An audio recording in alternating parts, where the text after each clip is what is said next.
Hello and welcome back to Mr. Seal. Today we're gonna make the counterweight for our 6-cylinder engine. So let's begin.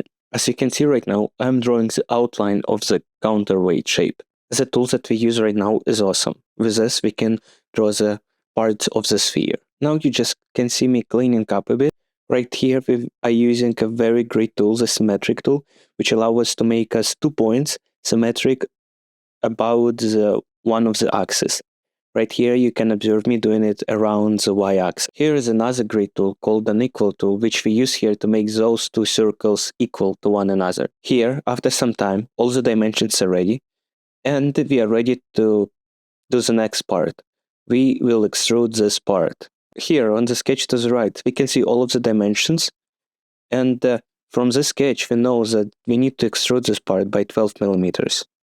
After you had extruded the part, and you visualized that you extruded it by the wrong dimensions, you can click on the extrude and fix your error. Now we will take a look at engineering sketch and add all of the little.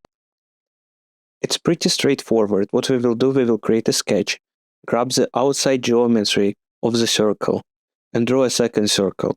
And you will repeat the same thing for the other side.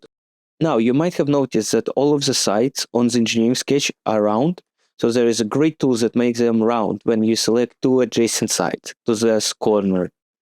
Now we just need to add the fillet and we will complete our counterweight. Here we go, we had completed the counterweight in Onshape. Subscribe!